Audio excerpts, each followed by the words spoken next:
culture that I've talked about being embedded in certain communities and in some cases going on for generation after generation. If I look at the league table, the worst urban area in the entirety of the United Kingdom is Blackpool. Over a quarter of the working age population are on out-of-work benefits of one kind or another. And Scott Benton is the Member of Parliament for Blackpool South. Scott, what on earth is going on in Blackpool?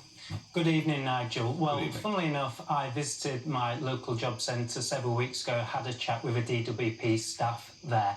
They told me that over 40% of young people who are on unemployment benefits at the moment are frankly not playing ball with the system. They refuse to turn up to interviews, they don't answer the phone, and they will not engage at all. And the DWP staff there, who have been given millions of pounds by the government for work coaches, all the support, tailor-made support people need to get these young people into work, they are so frustrated, and they tell me they haven't got the tools to sanction people who can work, but who clearly, for whatever reason, don't want. So Fazli made the point that actually, whilst benefits are there, if you look at the wages that are being offered, given the labour shortages, in the Northwest, actually, people can go out and get really quite well-paid jobs. This 40% of youngsters would be better off in work, so why don't they want to? They absolutely would be better off in work, Nigel, and I'm afraid we have a rotten culture at the heart of British society, and I suspect generation after generation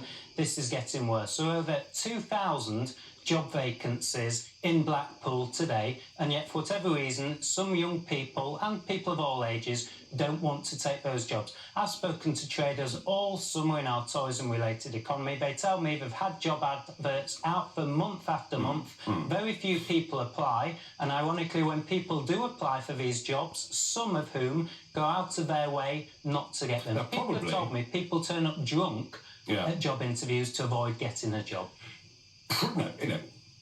To some extent, that category you're talking about are slightly different to those on disability benefits, but it's still part of this 5.4 million. So is what you're saying, Scott Benton, that you feel that the benefits offices need to have the ability to put tougher sanctions in place? Absolutely. And by the way, Nigel, that's not me saying that. That's the DWP staff themselves who are so frustrated at the situation when they see clients day in, day out who can work but who choose not to. So clearly, the government has a job here to look at this 5 million people who are out of work at the moment. We keep talking about sluggish growth, low productivity. Well, for goodness sake, it starts here. And if we can't solve this issue, guess what? We'll have to rely on the easy lever of cheap foreign labour. Which is exactly what we're doing to the most extraordinary degree. Absolutely. On disability, what Mel Stride says is right, actually, that we will provide help for people, training for people, encourage the use of work at home and flexible working to get people off disability and back into work, and I do believe myself, to get people away from feeling like they're victims. I think it must be a very negative and very, very bad place to be. When it was offered to me, it was the last thing I wanted after an aeroplane crash. I wanted to get well and get back to work, But not everybody does feel like that. And perhaps seeing the GP and being signed off is in itself part of a downward spiral.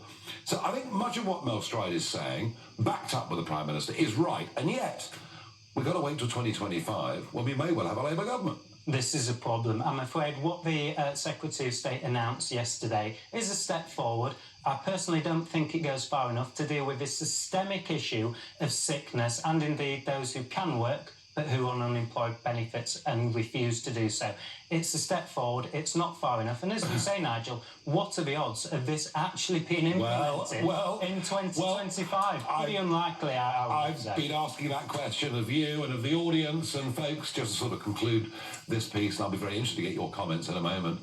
I don't think there's a cat's chance in hell of this happening. I think both Conservative and Labour governments, rather than grasp this nettle and face the abuse they're going to get from the BBC and the Guardian and everybody else, will just go on relying on cheap, imported foreign labour. That's my guess. Let's hope, for everyone's sake, that I'm wrong. In a moment.